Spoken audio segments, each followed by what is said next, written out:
मशरिक़ वस्ता में जंग का मैदान फिर गर्म। ईरान पर एक दिन में 800 हमलों की तैयारी। अमरीकी लड़ाका तैयारे यूएई पहुंच गए। इस बारे में आमिर रज़ा से बात करते हैं।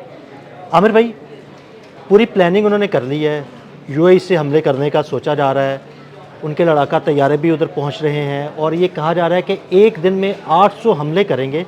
क्या करने जा रहा है अमेरिका? दोबारा ये जंगबंदी ख़त्म होने जा रही है? देखिए, पहली बात तो यह है कि जंगबंदी ख़त्म होने जा रही है। ये बात हकीकत है कि ये मई का महीना आज यकम मई है। इस महीने से इस जंगबंदी का ख़ात्मा शुरू हो गया है और ये ख़ात्मा मेरी कोई वो इसको खुदारा नजूमियों वाला, मैं इसको कहान और नजूमियों को बड़ा बुरा समझता हूँ, लेकिन ये जो आलमी इस वक्त मंजरनामा है जो सूरत उसमें से जो निकल रही है और जिस तरह से मुत्तहिदा अरब अमारात को एक बड़े अमेरिकी और इजरायली फ़ौजी अड्डे में तब्दील कर दिया गया है। वहाँ पर F-18 और F-16 जहाज़ों की एक बड़ी खेप पहुँचाई गई है। इसके अलावा भी जहाज़ हैं जो वहाँ पहुँचाए जा रहे हैं और वहाँ पर जो कार्गो प्लेन्स हैं वो मुसलसल प्रवास भर रहे हैं। इस पे तो हमने बात भी की थी, कार्गो प्लेन्स आए हैं जो है ना वो उतरे उस दिन हमने कहा था 14 आए हैं, 34 हो गए और हाइपरसोनिक मिसाइल्स जो हैं उनकी तंजीब जो है वो की जा रही है। मिसाइलों की बात हो रही है कि उससे हमला भी किया जा सकता है, जिससे हमला किया जाएगा और ये मुत्तहिदा अरब अमारात को जंग का मैदान बनाया जाएगा। आपको याद है परसों हमने इस पर किया था और मैंने कहा था कि ये जंग का मैदान जो यूएई को बनाया जा रहा है इस वजह से कि तेल अवीव की तरफ जो है ना जाया जाए, उसकी बजाय ईरान जो है इस तरफ हमला करे। लेकिन शायद इनके ये वहम ही रहेगा कि ईरान जो है वो सिर्फ मुत्तहिदा अरब अमारात में हमला करेगा, वो तेल अवीव पर भी लगातार हमला करेगा। उसके लिए उसकी प्रॉक्सीज भी काफ़ी हैं, यानी वो हिजबुल्लाह हैं, हौजीज़ हैं, हैफा की बंदरगाह है, करने शुरू कर दी हैं वो वहाँ पर वो करेंगे। ये कहना या सोचना जो है ये इनके लिए खामख्याली है कि इज़राइल जो है वो महफूज रहेगा और मुत्तहिदा अरब अमारात जो है वो जंग का निशाना बनेगा, मुसलमान को काटेगा।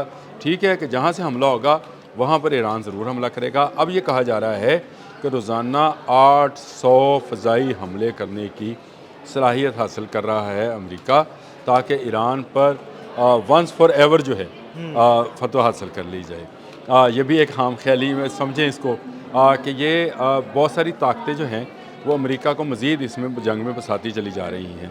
अमेरिका के बहुत सारे मफादात मुत्तहिदा अरब अमारात में मौजूद थे। मुत्तहिदा अरब अमारात के अंदर उनकी बहुत सारी कंपनीज़ काम कर रही थी जो कि इस सारे ब्लॉकेट जो कि अमेरिका खुद लगाए बैठा है आपने हरमज़ पे, इसकी वजह से भी बंद हैं। अब इस सारी सूरत हाल के अंदर अगर 800 हमले की आपने बना भी ली है, कर ली है, तो क्या ईरान ने इसकी अमली तैयार नहीं की होगी? बिल्कुल की होगी। मैं और अदील साहब यहाँ खड़े होकर ये बात कर रहे हैं तो पासदारानी इनकलाब जो 2400 घंटे काम कर रहे हैं और 2400 घंटे वो जाग रहे हैं, उनके वो भी जाग रहे हैं और उनके साथ जो उनके हलीफ हैं रशिया और चाइना, बिल्कुल, जो सैटेलाइट से उनको मालूमात देते हैं वो भी जाग रहे कौन सी हैं, नकलो हमल हो रही है, वो भी जाग रहे हैं। तो ये एक ऐसी सूरत हाल है जिसमें मैं ये समझता हूँ कि अमेरिका को जल्द निकल जाना चाहिए था। अमेरिका को मुज़ाकरात की टेबल पर यह शो कराना चाहिए कि हमने जंग से मतलूबा नतीजा हासिल कर लिए। अली हामनई जैसा बंदा जो है उसको शहीद कर लिया, इतने हमले किए, इतना नुकसान पहुँचाया। देखिए 500 मिलियन जो है रोज़ाना का नुकसान हो रहा है ईरान को। इस तरह की वो जो इलॉजिकली बना के और आप निकल जाते, लेकिन आप निकलने के बजाय आप फिर वो नेतन्याहू के कहने पर मज़ीद फंसने की तैयारी कर रहे हैं। वही गलती करने लगे हैं जो पहले उन्होंने की थी और नेतन्याहू के कहने पर ही मुत्तहिदा अरब अमारात भी फंसने जा रहा है। आमिर भाई देखें, पहले जो नुकसान हुआ दुबई में, मुख्तलिफ ममालिक में, मुत्तहिदा अरब अमारात में, मुझे लगता है अब तो बुर्ज खलीफा भी बचने वाला नहीं है। देखिए, ना बुर्ज खलीफा बचेगा, ना बुर्ज अल अरब बचेगा, ना इसके अलावा अबू धाबी के तेल के ज़ख़ीरे बचेंगे। देखें जिस तरह से वो प्लान कर रहे हैं, हमने अभी कुछ देर पहले ये बात की थी हाक जज़ीरे के ऊपर। अगर हाक जज़ीरे पर लेट से हमला हो भी जाता है तो उसका जवाब वो अबू धाबी में देगा। बिल्कुल ऐसे ही है, क्योंकि मुत्तहिदा अरब अमारात तेल की तंजीबात नहीं छोड़ेगा। मुत्तहिदा अरब अमारात को ये लॉलीपॉप दिया जा रहा है कि हमारा जो आयरन डूम है वो अब आपकी हिफाजत के लिए आ गया है। पहले तो नहीं कर सका किसी की, और आयरन डूम जो है ये इससे पहले भी ऑपरेटिव था। क्या कतर की अल अदीद एयरबेस पे आयरन डूम नहीं था? नहीं बच सकी। क्या अल सलाम एयरबेस जो कुवैत में था वहाँ पे आयरन डूम नहीं था? नहीं बच सका। जा क्या इराक की 2 एयरबेसेस जो उन्होंने ख़त्म की, क्या वहाँ पर मौजूद नहीं था? मौजूद था। हर वक्त एक नया हथियार जो है वो सामने आता है। अब आपको मैं मज़े की चीज़ बताऊँ, हिजबुल्लाह जो है जो एक सिर्फ प्रॉक्सी है ईरान की, उसने फाइबर ऑप्टिक के साथ ड्रोन उड़ाना शुरू कर दिया, यानी गुरिल्ला वार का एक नया हथियार जो है, और ताज़ा हमला भी किया, ताज़ा हमला किया, फौजी मार दिए। अब ये एक नया हथियार सामने आ गया है। जो मैं आपसे कहता हूँ कि ईरान के अंदर दाखिल होना जो है ये कोई आसान काम नहीं होगा। हाक जजीरे पे कब्ज़ा ये इनका ख्वाब रहेगा, वहाँ पर ऐसी गुरीला वार होगी जिसमें कुछ बचने वाला नहीं है। तो ये एक ऐसी खाम ख्याली है कि इनका आयरन डूम जो है वो मुत्तहिदा अरब अमीरात को बचाएगा, या ये 800 बार रोज़ाना का हमला कर पाएंगे। ये ऐसी भी कोई वो क्या कहते हैं कि किसी के हाथ पाँव बांधे हों, मुंह पे कपड़ा बांधा हो तो शायद ये मुमकिन है। लेकिन ईरान की हिफाजत क्योंकि उसके 2 बॉडीगार्ड भी कर रहे हैं, और ये मैं आपको बता रहा हूँ कि बॉडीगार्ड कर रहे हैं। बिल्कुल। और आपने उनमें से एक बॉडीगार्ड यानी रशिया का कल बड़ा सख्त बयान भी आया। जी बिल्कुल ऐसे ही है। रशिया बयान देगा भी और रशिया इस पर अमल भी करेगा। मैं आपको बताऊं, सिर्फ बयान नहीं देगा, रशिया का यूक्रेन के मामले में बहुत ज़्यादा मार पड़ी, उसको बहुत ज़्यादा धोखे हुए। उसको कभी यूरोपियन यूनियन ने, कभी अमेरिका ने यूक्रेन का नाम लेकर जो है दुनिया भर में उसकी तजारत बंद किए रखी है।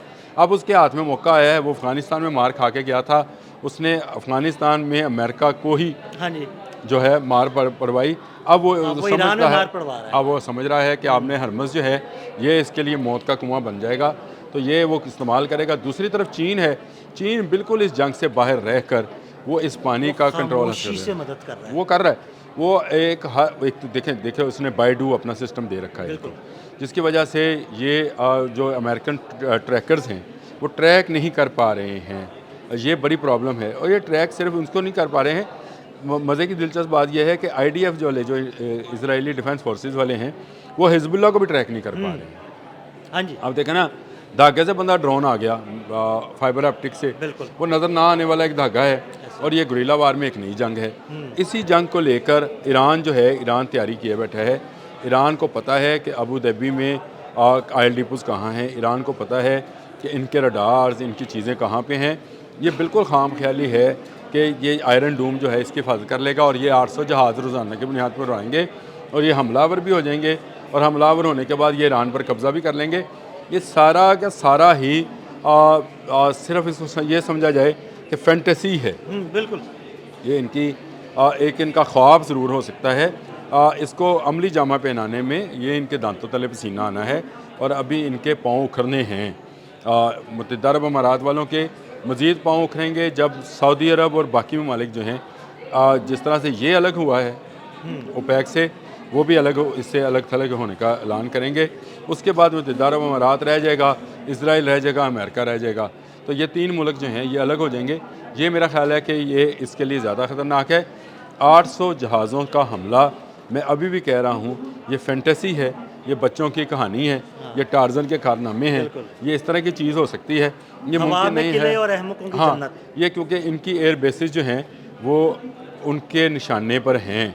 जिस वक्त ये हमलों का आगाज़ होगा, याद रखिएगा इनकी एयर बेसिस पहले निशाना बनेंगी, और इनके हाइपरसोनिक मिसाइल्स के जवाब में हाइपरसोनिक मिसाइल्स ही आकर इनकी बैटरीज को तबाह करें। बहुत शुक्रिया आमिर भाई। आमिर भाई ने बड़ी तफसील के साथ इस सारे मामले पर रोशनी डाली। मज़ीद अपडेट्स के लिए हमें फॉलो करते रहें।